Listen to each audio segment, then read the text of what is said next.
Welcome back, everyone, to another episode of A.IdlePodcast, the podcast where I do weekly book reviews.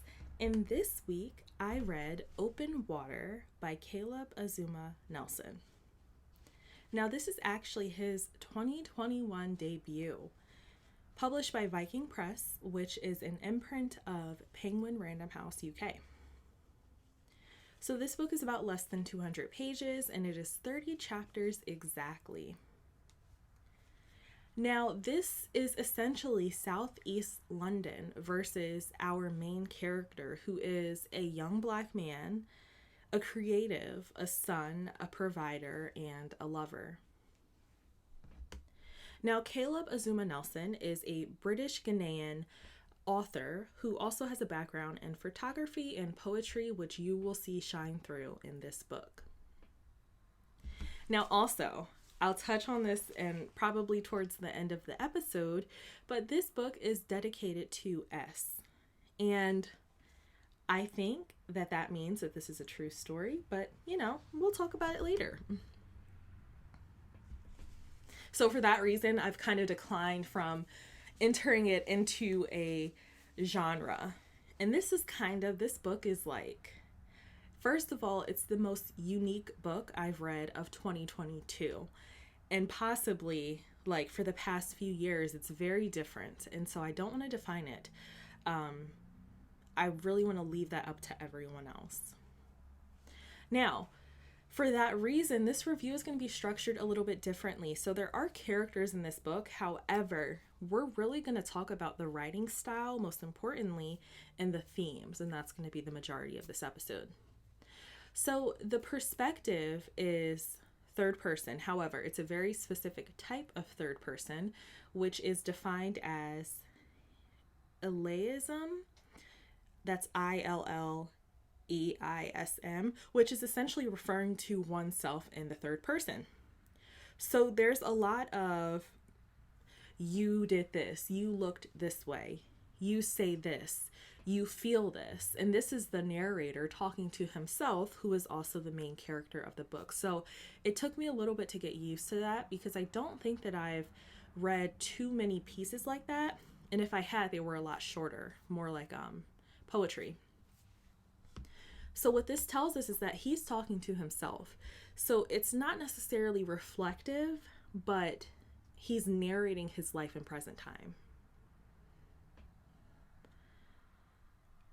Now, speaking of poetry, I would say that this very much is, if not influenced by poetry, it is poetry, because the overall tone and voice of the book is gentle and thoughtful. So with that being said, the classic fiction structure doesn't really apply here. The paragraphs within each chapter are dictated by the thoughts and the reflections of our characters. So it's not like there's a set chapter set aside for this part of the plot, or there's a set paragraph that's reserved for this one thing. It's really just how our characters are feeling in that moment, exploring that feeling and those thoughts in the moment. And that's kind of how the structure of the book is guided. It's more from a creative perspective and not necessarily from a structured perspective, if that makes sense. So along with the whole poetry theme here, we have a lot of instances of repetition. And that's how you know that poetry is very heavily involved in this piece, because whether it's phrases or whether it's general thoughts or it's actual words, whatever it is, the character's yearning and emotions are repeated from time to time. And this often is to prove a point, or to kind of circle back, to why the character feels this way, whatever may have you, how it relates to the rest of the plot. There's a lot of repetition in this, which was nice. Now we have a few reoccurring symbols here. So the first I want to start with is the title of the book, Open Water. So Open Water, what I gathered from this, and this is after reading the entire book, you weren't able to necessarily pick up on this right away, is the reaction to trauma. So this is relating to the open water of the ocean. And if you don't know, there's a lot of the ocean that we haven't explored. I think I saw a statistic that said like 95% maybe, or something along those lines of the ocean we don't really know about. And so it's a little scary to picture yourself out in the middle of the ocean alone in this expansive place with no one else to help you. And so keep that picture in mind when you're reading this book, and also when you come across the phrase open water. And I liked how our character put it, because if you picture yourself out there, if you open your mouth to scream, you're probably going to drown at some point because you're taking on too much water. But if you hold your breath, you're going to suffocate. So it's like, what do you do in that instance? And what we find is that our character is kind of like, he's in this space of trying to really do what's right, but understanding that he may need a little help in the process. And he may need to go through a little bit of uncomfortableness in order to, save himself. Which brings us to safe space. So that's something that's also talked about a few times in this book. And what I found this to represent is home, a place where you can get a reprieve from your anxieties for any period of time. So when you think of home, don't necessarily think of a structure of a house where you go to spend the majority of your time. Think of a time, I'll say any period of time really. So for example, this can be going to get your hair cut in the barbershop. This can be being in love with your significant other. That entire relationship could be your safe space. That's your home. Or for our main character, what we find is he has a lot of encounters in passing with other Black people on the streets of London, and that gives him a moment of a safe space. He feels well in that moment. He doesn't feel his anxieties when he's just nodding to a stranger, just knowing that they share similar experiences because of their race. Now, the reason there is a safe space for our character is because he has a lot of trauma related to the police. So what we see throughout the book is that the police represent, and quite literally are, an aggressive disruption to the plot and the atmosphere that our character is experiencing. So after like the second encounter, we recognize that the police are someone to be feared for our main character, and they're a point of contention for him. Essentially, they are the instigator of deep emotional duress.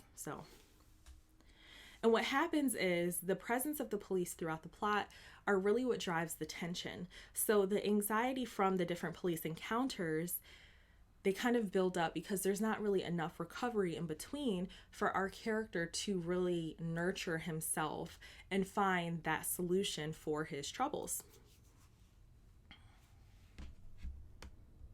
And I think that's also one of the symbols that you don't necessarily pick up on until maybe closer to the end, and you find out the actual root of all of his trauma.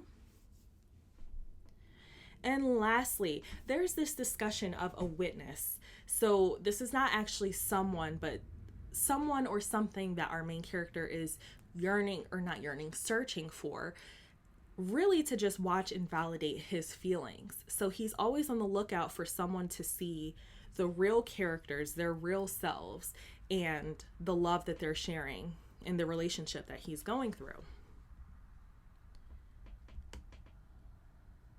Okay, so we have how many themes? 3. Okay, so first, racism. So obviously I just discussed the police as a symbol of disruption with this plot. Well, racial profiling also is a part of that, where Black boys are essentially put on notice. They're given a warning from birth that you are labeled dangerous, and it's universal, and that's it. And I love that this was mentioned. Well, loved seems kind of inappropriate, but I like that this notion of Black boys being given a warning from birth was mentioned in the same paragraph as how the police kind of are giving each other warnings, like if they pull you over or something like that, and they're giving each other warnings like, oh, he has a gun, something like that, in order to react. There's a lot of, along with the police encounters that our character has, there's a lot of commentary and visuals of police shootings and just, overall, I guess police brutality is the best way to say it.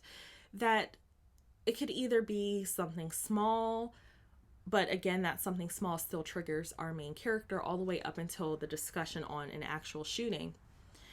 Now, this book is different because there is a tender expression of injustice. This is not one of those characters that is so fed up, that is so angry and so filled with rage that is what is driving them to make a better change or to help themselves out of this trauma.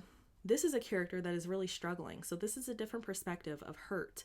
And that's why I probably didn't really pick up on the fact that this whole idea of racial injustice and police brutality was a major part of this book until a few pages in, because our character really doesn't acknowledge it enough, for him to recognize that this is a problem. And he knows that, let me rephrase that. He knows that racial profiling is a problem, but he doesn't recognize how much is actually hurting him, keeping it to himself, his reaction to these things. So it is a different perspective than what we've seen before. It's not one that riles you up. It's one that really makes you feel compassion for this character, because there are a lot of people that are probably suffering in silence because of a reaction to incidents described in this book. Which brings me to the next theme, vulnerability. That word gives me trouble all the time. I don't know what it is. But when we talk about being vulnerable, what we're discussing in this book is intimacy. And this is in the absence of sex. We're not really talking about that as much. That's definitely a part of our characters' relationships.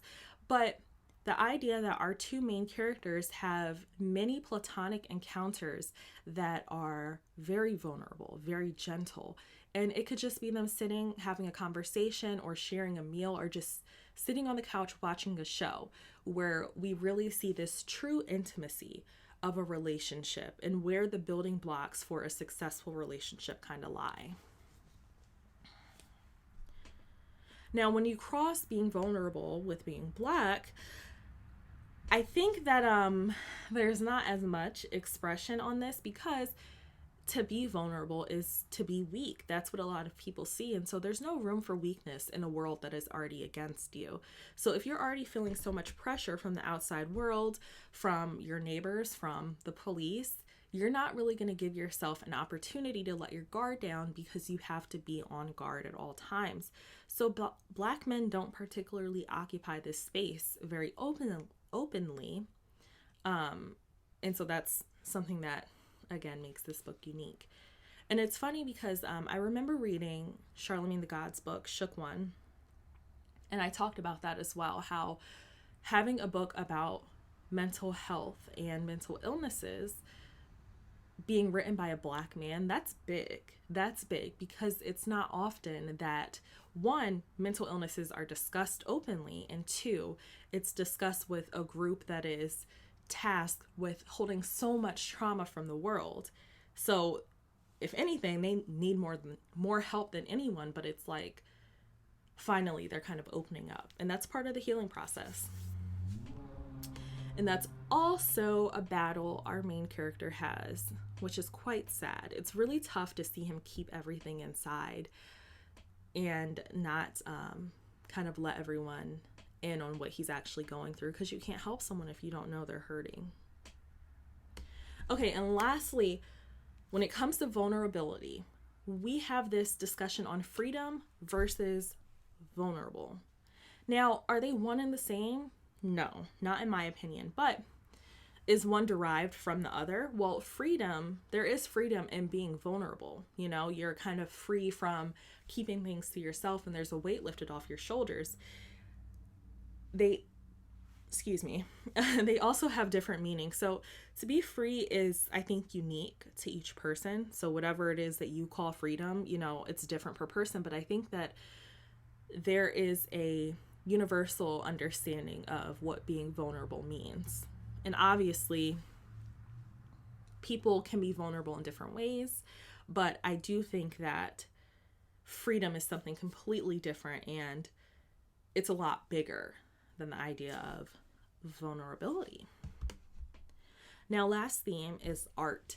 So this book, oh my gosh, the atmosphere of this book was freaking fantastic. And that was partly due to the theme of art. And what it does is it represents what words cannot. So there's a plethora of art going on, but the two main ones I want to touch on are photography, which capture the present moment, and music. So music I kind of clumped a lot into that, because that includes like rhythm and the tone and singing and instrumentation and dancing. But our character does mention at one point, we don't lose ourselves in music, we just shed the trauma. So it's kind of like the ocean washing away your filth for the time being. And our characters do spend, have a couple dates in clubs, dancing, and it's a moment of peace for them. It's a moment of enjoyment, because when you're listening to music, it encourages attention. So it's encouraging you to be active in the present moment, because you're hearing this music, you're singing along, or you're listening to these instruments, so you're there in the moment. And it's funny because it's almost like music is a leader during times of hesitancy. How many times have you been in a situation or a meeting or something that's been boring or awkward, and they play a song that everyone knows, and it's like, okay, the atmosphere is broken. Now I can talk freely, or I can present my presentation, or I can go talk to that girl over at the bar. That plays a big role here. Now, when we talk about what types of music, there's a few songs and albums and artists that are dropped in this book, along with other writers, and just there's a lot of good gems in here. But when it comes to the main types of music that I think reflect this book, it's really like a neo soul, a jazz, but then you have the black classics in there, but then you also have conscious rap. So the vibes were fantastic. That was like part of the book that was my favorite, and I really should, because I'm gonna reread it again. Maybe I'll compile all of the albums or songs that were mentioned, because our character was on it. He was on it. Okay, so review time. The vibes of this book, I've already said, were fantastic. This is the type of book that you can read, which I did, with a hot cup of tea, sitting in my car, while it rains. That happened a few times, and that was just, it was fantastic. I loved it. It was great. I had a great time reading this. Or you can read it with a glass of wine, or you can just read it, just do that. I think it's a very gentle approach to the trauma associated with racism, which is important because it's not too heavy. And I know, even for me, I'm the type of person where I'm battling between wanting to be informed, but also recognizing that I cannot continue to read heavy pieces about the racial injustices in this world every week. I cannot do it, because it'll put a strain on my mentality. And so this was one that brought entertainment along with information, and it was kind of it wasn't subtle, but it flowed nicely in there to where I still understood the message. Wow. I've been talking terribly this week. I'm so sorry.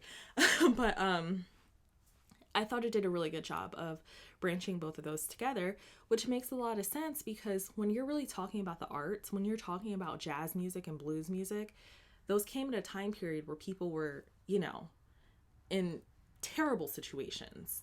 So it makes sense that incorporating art into the conversation on race relations and trauma, it's a nice way to not depress you, but also for you to recognize that there needs to be a change.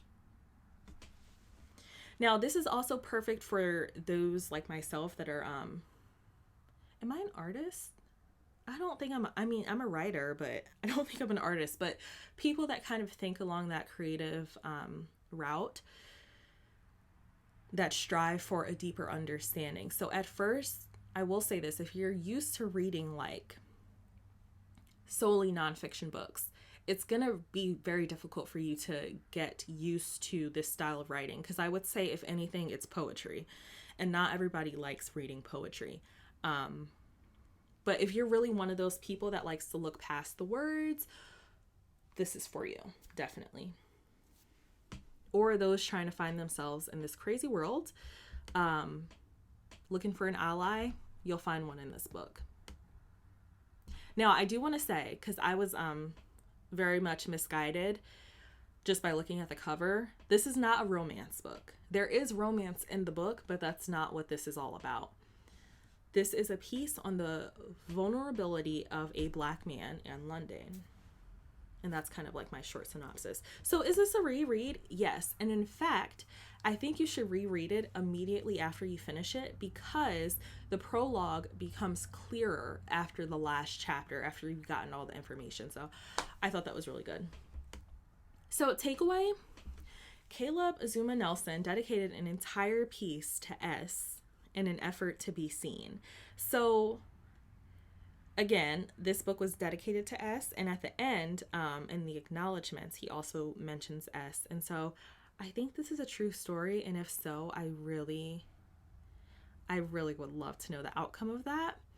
But that's fantastic, first of all, that someone writes a book and dedicates it to you, and something so fantastic, such a masterpiece that very well articulates those deep thoughts that you can't always say. Woo, he did that. Now, I will say, with this reoccurring phrase here, it's said in the book that words are sometimes not enough. However, words are never enough, but it is entirely a great start to healing. So, yeah, I love this book, and I think everyone should read it. Also, just to sneak this in, and I'm sure by now I would have posted my mashups on Instagram, but if you've seen Moonlight, Really Love, which was on Netflix, The Photograph, or Beyond the Lights, and if you enjoyed those movies, this is giving you very similar. Like, this very much belongs in whatever genre that is. This belongs in it. But also, if you listen to The Miseducation of Lauryn Hill, 1123 by BJ the Chicago Kid, or To Feel Loved by Luke James, those very much match the vibe of this book as well. So, I mean, I loved it. I love this book, so I don't really have much else to say. I think everyone should buy it. I bought mine at Target, and I'm in the US, so this was published in the UK. I know it's probably everywhere, so yeah. Well, that's it. Thank you for tuning into another episode. I will be back next week. And that's it, I guess. See you next time. Have a great weekend.